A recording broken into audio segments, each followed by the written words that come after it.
राम राम। ऐसे ही भगवान कहते हैं कि संपूर्ण गीता जी में जैसे भगवान श्री कृष्ण जी कहीं भी देवताओं का मतलब जैसे वर्णन करते हैं तो देवताओं के ऐसा नहीं कि खिलाफ होते हैं, लेकिन फिर भी हाँ, अध्याय 9 में अध्याय 9 में ही वह कहते हैं गीता जी में कि कुछ लोग मुझे पूजकर स्वर्ग की कामना करते हैं। मैं उनको विशाल स्वर्ग लोक के सुख भोग देता भी हूं, किंतु वह खिन्ने पुण्य मृत्युलोकम विशंति, पुण्य क्षीण हो जाने पर स्वर्ग से गिर जाते हैं, लेकिन गिरने पर भी उनका विनाश नहीं होता। जो भगवान को प्यार करने वाले मानने वाले अगर वो स्वर्ग की इच्छा रखते हैं तो है गिर जाते हैं स्वर्ग से, लेकिन फिर भी भगवान कहते हैं कि मैं उसका विनाश नहीं होने देता हूं, क्योंकि वह विहित कर्म से चलने वाले हैं, क्योंकि वो परमात्मा के भक्त हैं, चलने वाले हैं जो सही विधि है। हे अर्जुन, इस विहित कर्म में आरंभ का नाश नहीं होता। जब परमात्मा के प्रति लगे तो फिर नाश नहीं होता इस कर्म का भी। वो कर्म आपको हमेशा आगे जन्मों तक साथ देता है। साधक के चलते चलते कोई इच्छा कर भी ले, अगर साधक कोई साधना करते करते, तो भगवान उसकी इच्छा पूर्ति करेंगे ही। वह वस्तु शाश्वत थी, कब इसलिए वस्तु तो भोगने में आ जाती है। वस्तुएं तो इसी तरह से ही होती हैं कि कोई कोई भोगेंगे तो खत्म होनी ही है, किंतु उक्त उस भक्त का कभी भी नाश नहीं होता फिर, क्योंकि वह विधि पूर्वक करने वाला, भगवान को उस मार्ग पे चलने वाला और परमात्मा को प्यार करने वाला। और ब्रह्मा से उत्पन्न ब्रह्मलोक जैसे देवलोक, पशु कीट पतंगादि लोक सभी भोग योनियां हैं। केवल मनुष्य ही कर्मों का रचयिता है, जिसके द्वारा वह परमात्मा तक को प्राप्त कर सकता है। ऐसा कहते हैं अपवर्ग साध सकता है परमात्मा का।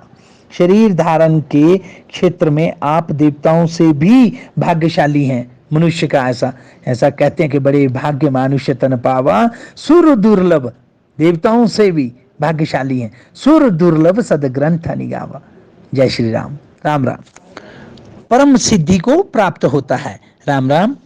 अतः एक परमात्मा की पूजा ही विधि है। अगर कोई विधि है तो परमात्मा की पूजा, परमात्मा को मानना, परमात्मा से प्यार करना, उसकी प्रति श्रद्धा विश्वास और प्रेम रखना, यह पूजन भी चिंतन की एक निर्धारित क्रिया है, जिसमें श्वास का यजन, इंद्रियों का संयम, यज्ञ स्वरूप महापुरुष का ध्यान इत्यादि, ऐसा कहते कि क्रियाओं का समावेश है, जिसकी चर्चा भगवान श्री कृष्ण ने चौथे अध्याय में भी स्पष्ट किया है गीता जी में, कि यज्ञ प्रकरण में तथा समूची गीता जी में स्थान स्थान पर भगवान जी ने इसकी चर्चाएं की हुई हैं। आज आप हम सब अगर देखना चाहें तो आप इसे सनातन शीर्षक वाले व्याख्यान में विस्तारित रूप से जान सकते हैं। आवश्यकता पड़ने पर पुनः पूछा जा सकता है। अधिक नहीं, केवल एक परमात्मा के प्रति श्रद्धा और उस परमात्मा के किसी नाम में, चाहे वो राम है, चाहे हमारे ठाकुर जी कृष्ण है, नारायण है, ओम है, जाप करते जाएं, जाप करते हैं, तो धर्म को ना जानते हुए भी आप शुद्ध धार्मिक हैं। संपूर्ण क्रिया को ना जानते हुए भी आप क्रियावान हैं। ना इसका फल नष्ट होगा और ना ही हम नष्ट होंगे। अगर परमात्मा को इस तरह से भजते हैं तो कोई भी नष्ट नहीं। हम माने आत्मा, आत्मा अधोगति में नहीं जाएगी। हम माने आत्मा से है, शरीर से नहीं। राम राम। राम राम। ऐसे ही हर धर्म के लोग, सभी लोग यही बोलते हैं। भगवान ने तो साफ ही किया है, सर्वधर्मान परित्यज्य मामेकम शरणं व्रज अहम त्वा सर्व पापेभ्यो मोक्ष इच्छामि मा शुचः, कि सारे धर्मों का त्याग कर एक मेरी शरण को प्राप्त हो, मैं तुझे संपूर्ण पापों से मुक्त करा दूंगा। मैं प्रतिज्ञा करता हूं कि तू निश्चय ही मेरे स्वरूप को प्राप्त होगा, तू शोक मत कर। तो ऐसे प्रत्येक महापुरुषों ने यहाँ पर यही बोला है। भगवान राम जी भी यही कहते हैं, भक्ति मोरी। ये तो स्पष्ट किया गया है कि भक्ति मोरी, जहां इस तरह से भगवान राम भी यही कह रहे हैं। तो रामचरितमानस के अनुसार अगर देखा जाए तो इष्ट देव कौन होना चाहिए? अब उसमें तो स्पष्ट है कि इष्ट देव कौन होना चाहिए, भजन किसका करना चाहिए। मानस, रामचरितमानस की जिनके हृदय की उपज है, कौन, भगवान शंकर का निर्णय क्या है, धर्मपरायण सोई कुल त्राता। देखिए भगवान क्या बोल रहे हैं, शिव जी, राम चरण जाकर मन राता, नीति निपुण सोई परम से आना, श्रुति सिद्धांत नीक ते ही जाना, सो कुल धन्य उमा सुनु, जगत पूज्य सुपुनीत, श्री रघुवीर परायण जेहि नर उपज विनीत। उत्तरकांड में ऐसे भगवान शिव जी बता रहे हैं, माँ पार्वती से बात कर रहे हैं। देखिए कितनी बड़ी बात है कि वही नीति में निपुण है, वही विद्वान है, वेदों का सार उसने भली प्रकार पहचाना है, वही कुलीन है जिसका मन एकमात्र राम के चरणों में अनुरक्त है। संपूर्ण रामायण में प्रारंभ से लेकर अंत तक एक ही बात को बार बार पुष्ट किया गया है कि भजन हम कहते हैं कि किसका करें, तो वनवास काल का प्रसंग है कि भगवान राम श्रृंगवेरपुर में अयोध्या से जब निकले तो वहां पर रास्ते में शयन कर रहे थे कुशा के आसन पे, किसले की कोमल साथरी पर उन्होंने ऐसे अपना आसन लगाया और उनको देख करके जो उनका मित्र निषाद राज है वो उसको बहुत कष्ट हुआ। उन्होंने बगल में बैठे लक्ष्मण जी से कहा कि कैकेयी माता बड़ी मतलब पत्थर दिल की थी कि उन्होंने कैसे ऐसा कर दिया कि जिसने रघुनंदन राम और जानकी को सुख के अवसर पर दुख दे डाला। लक्ष्मण जी क्या कहते हैं सुने, देखिए कितनी बड़ी विलक्षण बात, ऐसा स्पष्ट कह रहे हैं कि ये बात नहीं है भैया, ऐसा नहीं, राम राम राम राम, कि हे भैया ऐसी बात नहीं है। काहू ना को सुख दुख कर दाता, कह रहे हैं काहू ना को सुख दुख कर दाता, निज कृत कर्म भोग सुनु भ्राता। अपने कर्मों का जो हमने किया है यही है, कोई सुख दुख किसी को नहीं देता। योग वियोग भोग भल मंदा, हित अनहित मध्यम भ्रम फंदा, धरनी धाम धन पुर परिवारु, सरगु नरक जह लगी व्यवहारु, देखिए सुनिए गुनिए मन माही, मोह मूल पर मारथु नाही।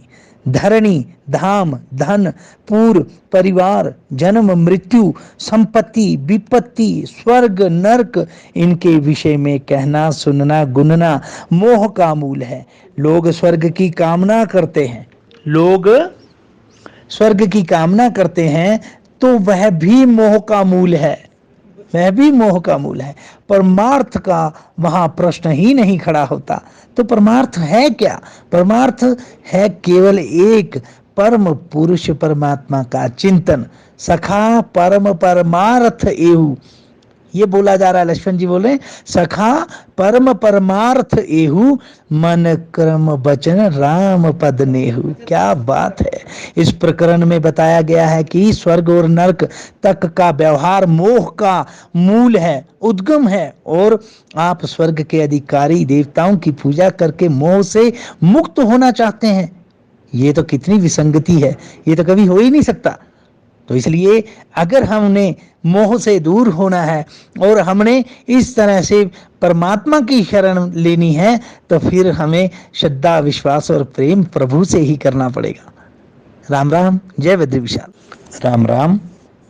ऐसे ही भगवान कहते हैं कि प्राप्स्यसि शाश्वतम, हे अर्जुन तुम भगवान की शरण में जाओगे तो उसकी कृपा प्रसाद से तुम परम शांति को प्राप्त कर लोगे, उस स्थान को पा जाओगे जो शाश्वत है, हमेशा नित्य है, सदैव है। अतः परमात्मा के शोध की स्थली हृदय देश है, जो हमारा हृदय है वो परमात्मा के शोध की स्थली हृदय देश माना गया, बाहर कहीं नहीं है।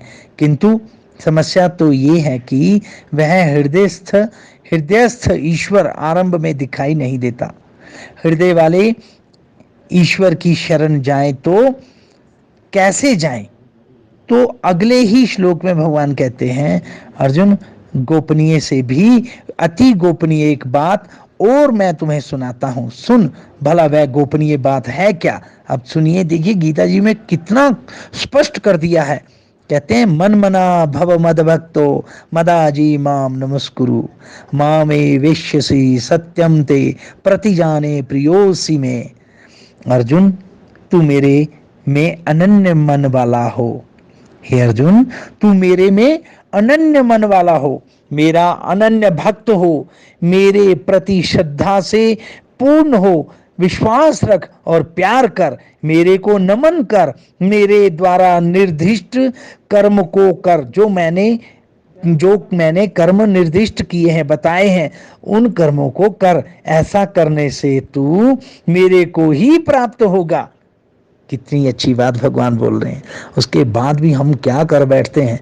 भगवान की शरण सच्ची में सारे दुखों का नाश करती है और परम शांति प्रदान होती है। जय श्री कृष्ण। राम राम।